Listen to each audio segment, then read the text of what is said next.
Enough is enough. Equity for all. UGC roll back. The Supreme Court steps in on new UGC laws. तो भाई स्वागत है सबका। आज जिस टॉपिक में बात करना चाहता हूँ यूजीसी की गाइडलाइंस 2026 के अंदर दो डेफिनेशन दे रखी है डिस्क्रिमिनेशन की। एक नॉर्मल डिस्क्रिमिनेशन दे रखा है, एक कास्ट बेस्ड डिस्क्रिमिनेशन दे रखा है। पहली बात तो दोनों अलग अलग क्यों दे रखी है भाई? डिस्क्रिमिनेशन की एक ही डेफिनेशन दे दो, ठीक है। डेफिनेशन में भी जो कास्ट बेस्ड डेफिनेशन है उसके अंदर जनरल हटा ही दिया कि भाई तुम्हारा तो कोई लेना देना नहीं है, तुम तो डिस्क्रिमिनेशन तुम्हारे खिलाफ हो ही नहीं सकता, बाहर निकलो यहाँ से। उसके अंदर डाल रखा है एक्सप्लिसिट और इम्प्लिसिट। अगर आपको में से किसी को पता ना हो इम्प्लिसिट का मतलब क्या होता है, इम्प्लिसिट का मतलब होता है बोला नहीं गया, मुझे लगा कि भाई ये चीज़ हुई है। अगर मेरे को लग रहा है कि जो आदमी मेरे साथ बात कर रहा है और उसका भाव ये है कि वो मुझे कोट अनकोट जाति सूचक शब्द या फिर कुछ भी मुझे से हेट स्पीच में दे रहा है जबकि मैंने बोला भी नहीं होगा, तो मैं इस एक्ट के अंदर आ जाऊंगा। सोचो भाई क्या लॉज बना रखे हैं भाई। ऐसे ऐसे पता नहीं कौन महानुभावती बैठते हैं भाई, क्या करूँ मैं। ठीक है, एक ये हो गया। दूसरा भाई मुझे ये बताओ, इसके अंदर ये दे रखा है कि जो कमेटी बनेगी जिसके अंदर उसके मेंबर्स होंगे उसके अंदर बस OBC, SC, ST, person with disability और वुमेन, मतलब जो बेसिकली जो जनरल कास्ट है उसको तो बाहर ही कर दिया भाई। हम हैं ही क्यों भाई, बंद कर दो ना। ठीक है, एक ये हो गया पॉइंट। भाई अगला पॉइंट देखो भाई, इन्होंने बोला है कि इसके अंदर बनेगी इक्विटी स्क्वाड। इक्विटी स्क्वाड का काम क्या होगा सोच सकते हो? उनका काम होगा विजिलेंस करने का। वो जगह जगह घूमेंगी कॉलेज में और ढूंढेंगे कि भाई कहाँ कहाँ क्या क्या दिक्कत है, क्या हुआ है, किसी ने कुछ हुआ तो नहीं है भाई। अच्छा, और इस कमेटी में होगा कौन ये नहीं पता। इन स्क्वाड्स में बच्चे ही बैठेंगे और क्या। और अगर किसी को दिक्कत होगी, जैसे मेरे किसी से लड़ाई है, मैं तो गया भाई, और क्या भाई, होगी लड़ाई खत्म। ये क्या करने में लगे पड़े हैं, हेल्पलाइन खोल दिया है। मतलब क्या कहते हैं, पुलिस टाइम पे आ नहीं पाती और इक्विटी हेल्पलाइन खोला इन लोगों ने कि आप इक्विटी हेल्पलाइन को फ़ोन करके कर सकते हो। अब इस इक्विटी हेल्पलाइन में बैठे हो कौन? और पहले ये बताओ, कॉलेज वाले नॉर्मल एडमिशन या फिर दूसरे काम तो कर नहीं ढंग से पाते, तो ये इतना बखान किया गया, ये कैसे करेंगे भाई साहब? भाई भाई अब पता क्या है कि जितना भी इन्होंने दे रखा है कि भाई ये क्या कहते हैं 15 दिन में ये कॉपी जाएगी और ये पूरा प्रोसीजर दे रखा है 24 घंटे में होगा।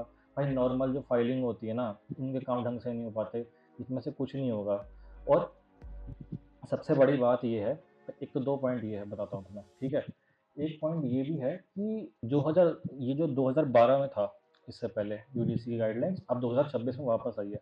2012 में प्रोविजन था कि जो पहले वाले जो जिसने मान लो किसी ने कंप्लेंट करी है, अब तुम उस पर एक्शन ले सकते हो अगर उसने झूठी कंप्लेंट करी है। बट इसके अंदर उन्हें हटा ही दिया चीज़ कि भाई कर लो कंप्लेंट, कोई दिक्कत नहीं है भाई, तुम पे कुछ नहीं होने वाला एक्शन वापस। सोचो जरा भाई, एक ये हो गया। दूसरी चीज़, अगर आपने ये जो गाइडलाइंस है, अगर आपने अपने यूनिवर्सिटी में ये अप्लाई ढंग से नहीं करी या फिर कोई नहीं कर सकती, तो आपको बार कर दिया जाएगा यूजीसी से। मतलब आपकी जो डिग्री दी गई आपको वो इनवैलिड हो जाएगी सब। इसका 11वां पॉइंट दे सकते हो आप, उसका 11वां पॉइंट दे सकता है कि debarred from offering degree programmes participating UGC schemes, सबसे बाहर कर दोगे भाई तुम लोग।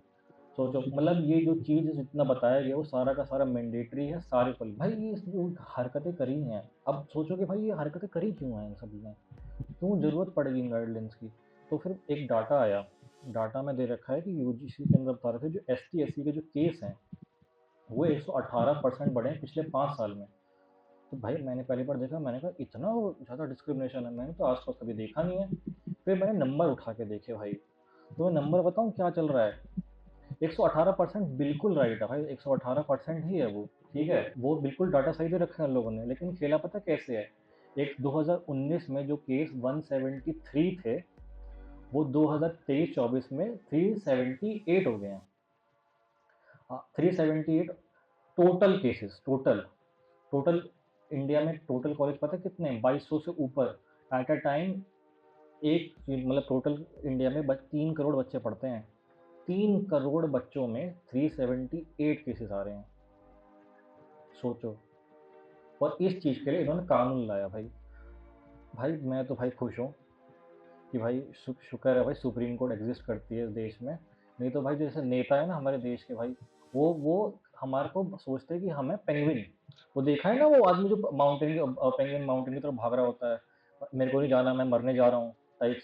सरकार सोचती है कि इनको धक्का मारो, ये जाएँगे, मरेंगे साले। या तो देश के बाहर निकलो या मर जाओ यहाँ पे बैठे-बैठे कि क्या कहते हैं अपना कोर्ट और इनके वकीलों के धक्के खा लो या जेल में बैठे रहो। भाई शुक्र है सुप्रीम कोर्ट ने कर दिया, अगेंस्ट में जा चुके हैं लॉज़। भाई यही चाहिए था, आगे चल के भाई इनको थोड़ी अक्ल आए और अच्छे लॉज़ बनाएँ हमारे लिए। बस यही कहना चाहूँगा। थैंक यू भाई देखने के लिए।